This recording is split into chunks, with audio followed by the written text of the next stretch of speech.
আসসালামু আলাইকুম। ওয়েলকাম সবাইকে আয়েশাস কুকিং হাউজে। কি অবস্থা সবার? কেমন আছেন? আজকে একটা দারুণ রেসিপি নিয়ে আসলাম।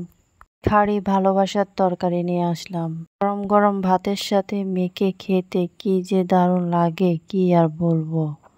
আচ্ছা, রেসিপি তো লাগবে না? তাহলে সাথেই থাকুন আর দেখতে থাকুন আসলে রেসিপিটা কিসের।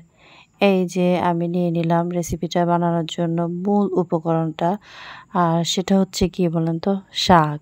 আর এই শাকটা কে কোন এলাকায় কি নামে জানেন? আমরা তো এগুলোকে বলি হাইসা শাক। তো আমি আমার আঞ্চলিক ভাষায় নামটি বলে ফেললাম। আসলে এটাকে বইয়ের ভাষায় বলা হয় হেলেঞ্চা শাক। তো আমি শাকগুলা নিয়ে নিয়েছি, আগে থেকে কেটে নিয়ে নিয়েছি। এখন একটু ধুয়ে নিচ্ছি, ভালোভাবে ধুয়ে নিলাম।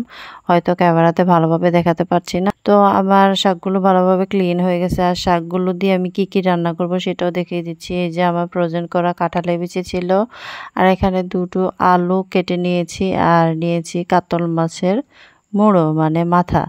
তো মাথাগুলোর মধ্যে আমি লবণ, হলুদ, মরিচ দিয়ে ভালো করে মেখে নিলাম। এখন তো আমি সরাসরি চুলায় চলে গেলাম।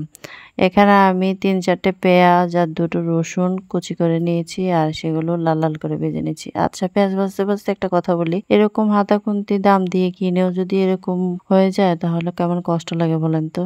আচ্ছা, এর মাঝে কিন্তু আমি রসুন বাটা, জিরা বাটা, হলুদ গুঁড়ো, মরিচ গুঁড়ো, লবণ সবগুলো দিয়ে ভালো করে মসলা কষিয়ে নিলাম আর সামান্য একটু পানি দিয়ে আরেকটু ভালো করে কষিয়ে নিলাম। তারপর শাকগুলো দিয়ে দিব।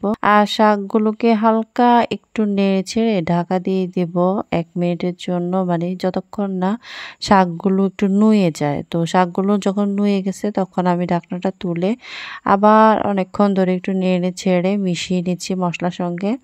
আর চুলার ফ্লেমটা কিন্তু মিডিয়াম হিটে থাকবে। অতিরিক্ত হিটে থাকলে একদম পুড়ে যাবে। তো আমি উপর দিয়ে কাঁঠালের বিচিগুলো দিয়ে দিলাম আর আলুগুলো আগে থেকে আমি ভেজে নিয়েছি লবণ হলুদ দিয়ে। আর ভেজে আলু দিয়ে দেওয়া হলে অনেকটাই টেস্ট লাগে। তো এখন আমি কাঁঠালের বিচি আর আলুগুলো ভালো করে মিশিয়ে নিলাম। আর একটু পানি দিয়ে ঢাকনা দিয়ে দিলাম ২ মিনিটের জন্য। চুলার আঁচটা লো হিটে রেখেছি। তখন আমার রান্নাটা প্রায় হয়ে আসছে। তারপর আমি ঢাকনা তুলে আবার নেড়ে-চেড়ে পানি দিয়ে দিলাম।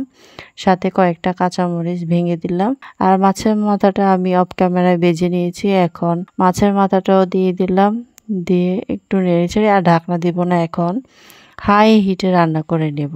মানে সবগুলো হয়ে গেছে, এখন হাই হিটে একটু নেড়ে-চেড়ে রান্না করে নিলেই মাছের মাথাটার যখন টেস্টটা চলে আসবে তখনই রান্নাটা কমপ্লিট হয়ে যাবে। তো এই তো আমার রান্নাটা প্রায় কিন্তু কমপ্লিট। এই পর্যায়ে আমি একটু ঢাকনা দিয়ে দিব আর ব্যালেন্স করার জন্য রান্নাটা শেষ। ধন্যবাদ সবাইকে, ভালো থাকবেন। ভালো লাগলে একটা লাইক, কমেন্ট, শেয়ার তো করবেনই। এটা আর আপনাদেরকে কি বলবো প্রতিদিন বলেন তো?